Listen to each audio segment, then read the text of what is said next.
hope all is well. If you don't know me, my name is Shish and I make videos on fashion, beauty and more. And in today's video, I basically just wanted to share with you my favourite books that I have read this year.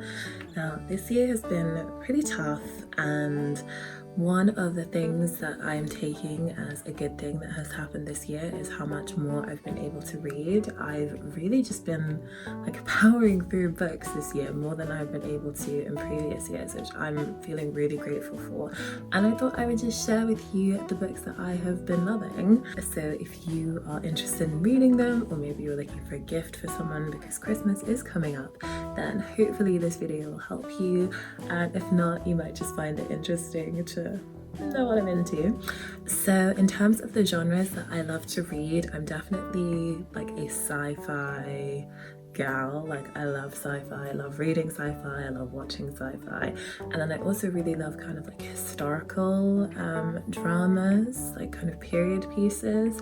So the first book I'm going to talk about, I actually just finished last night and I am obsessed with it. I've already got the sequel waiting on my bedside table to be cracked open tonight, and it is Wolf Hall by Hilary Mantel. So this, I think it actually, she won the Man Booker Prize for this, but it's basically a historical drama. It is fiction, but she did draw very heavily from research, and it basically tells the kind of rise to fame, or maybe infamy, of Thomas Cromwell. And so it kind of just shows his sort of very humble beginnings and how he worked his way into the court of Henry VIII, and then it also kind of chronicles the rise of Anne Boleyn and the fall of Queen Catherine. And yeah, I just absolutely love this. I studied the Tudors when I was in, I want to say primary school, and I didn't really study them after that, but I always kind of loved that kind of period of history, and this book is just incredible. I literally just couldn't stop reading. It was amazing. I think if you kind of like Game of Thrones, although obviously there's no kind of magic, no dragons or anything like that, it's definitely got that same kind of feeling of like different houses maneuvering, everyone kind of joisting for power. The way that Hilary Mantel writes Thomas Cromwell as a protagonist, you're just really kind of endeared to him and rooting for him to win, even though maybe he's not kind of like the classic, you know, hero of the story. But yeah, I would just definitely recommend it. It's part of a trilogy, so the next one is Bring Up the Bodies, and then the last one, which I think was released a couple of years ago, is The Mirror and the Light. So I've asked for that one for Christmas. So yeah, but I really love this, would definitely recommend. So the next books that I'm going to talk about are all by the same author. The way that I tend to read is that if I find an author that I like, I will kind of just delve headfirst into their bibliography, and that author is David Mitchell, not the comedian, and he is the author of Cloud Atlas, which is probably, I think, his most famous book because it was adapted into a movie, which I have not seen and probably won't because I've just heard not such great things about it. But yeah, this is sci-fi at its core. It's incredible. It really takes you to just a completely different world, and that's something that I've really been wanting since this world we're in right now is not looking too great at the moment, but it's just so incredible. So it basically chronicles sort of 6 periods and has these people who are all interlinked in some way. I'm trying to figure out how to describe this without ruining the plot, but you do start in a much earlier historical period and then make your way all the way through to the future, and it's just amazing. It's beautifully written, and yeah, I would definitely recommend this. And so I thought, okay, I love this book, let me see what else David Mitchell has written. And he has written a book which has definitely become, I think it's made its way into my top 3. Did I say top 3? Yeah, top 3 books, and that is The Bone Clocks. So if you have read Cloud Atlas and you haven't read this, you will love this. It's also sort of deals with jumping through time and has all of these interlinking characters. And I think the doorbell just rang, sorry. But it's got all of these interlinking characters and it's just so dynamic. You know, one thing is happening, the next thing is happening. It's just absolutely incredible. And it all sort of roots on this one character called Holly Sykes, and you kind of follow her from childhood into adulthood, and it's just amazing. It's, again, sci-fi at its best. What I did when I finished reading Cloud Atlas and the Bone Clocks was basically got onto Google and I typed in like books to read if you really enjoyed the Bone Clocks and Cloud Atlas, and I was recommended The Luminaries by Eleanor Catton. I'd actually been recommended this by one of my best friends a while ago, but I had just never picked it up, and I thought, you know what, I've got the time, let's read. And this has also made it into my top 5 books. It was one of those books that when you finish it, you feel such a sense of loss because it's over, and you know, you're just kind of left thinking, what am I going to do with my life now that this is done?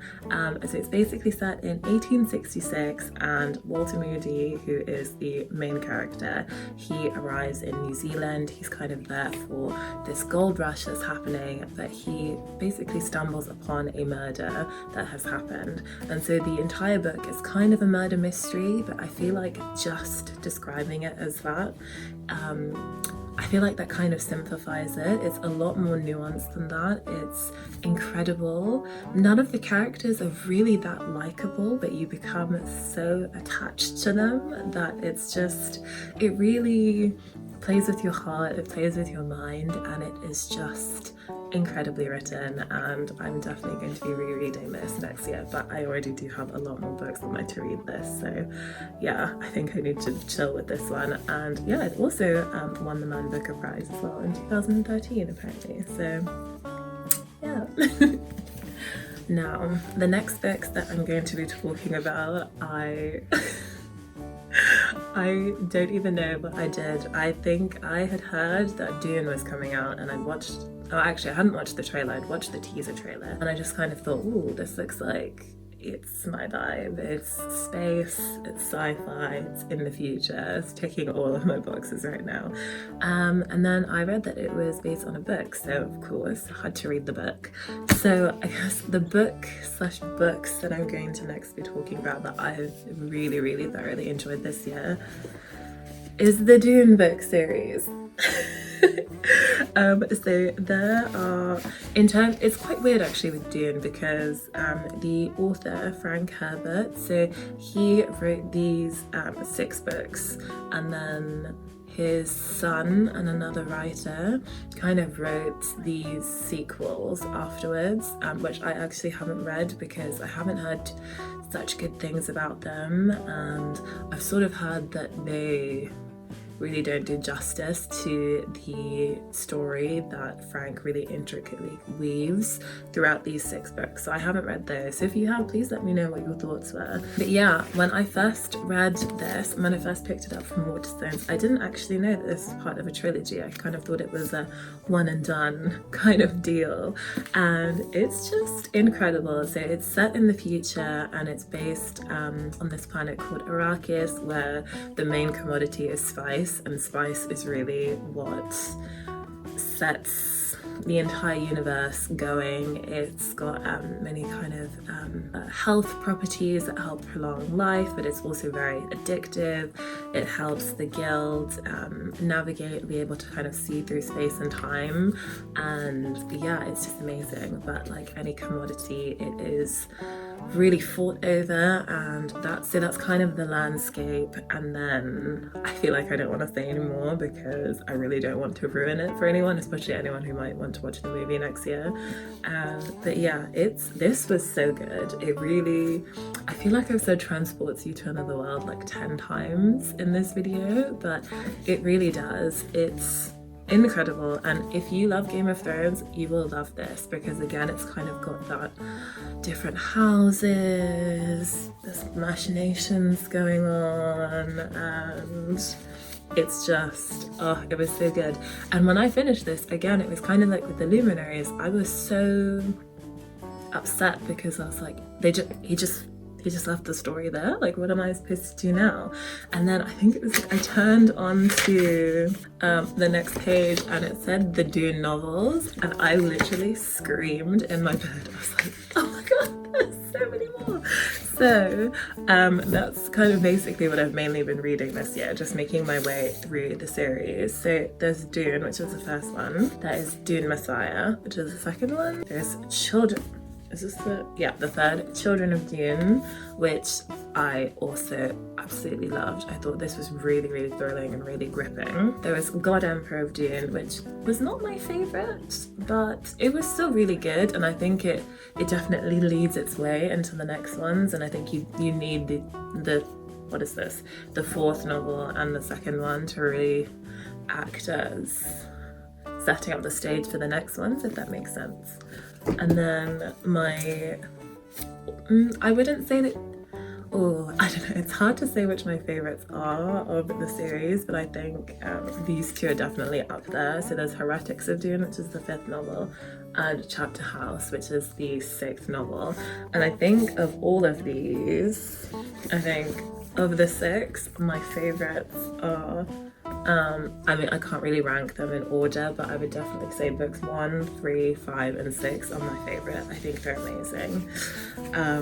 So yeah, that is definitely huge fan of that. I'm really, really excited for the movie to come out next year. Hopefully it will be safe to go to the cinema, fingers crossed. Although actually I think Warner Brothers have said, they announced like yesterday or the day before yesterday, that they're now going to be releasing all of their movies on their roster next year, both online and in the cinema. So at least that will be kind of a safer way, a more COVID-friendly way to kind of consume all this content that's coming out. But anyway, that's besides the point. So yeah, that is the end of this video. I hope you really enjoyed this. I hope this has given you some ideas of some books that you might like, or books that you can get your friends, your family, your loved ones who also kind of enjoy sci-fi, historical novels. But yeah, if you want to keep up with me in the meantime between videos, you can follow me on my Instagram, just at @LilPeterCutie, also my Twitter, which is ShishiMalata, that will all be linked down below, and I guess I will see you in my next video. Thank you for watching. Oh, and don't forget to like and subscribe if you enjoyed this. Okay, bye.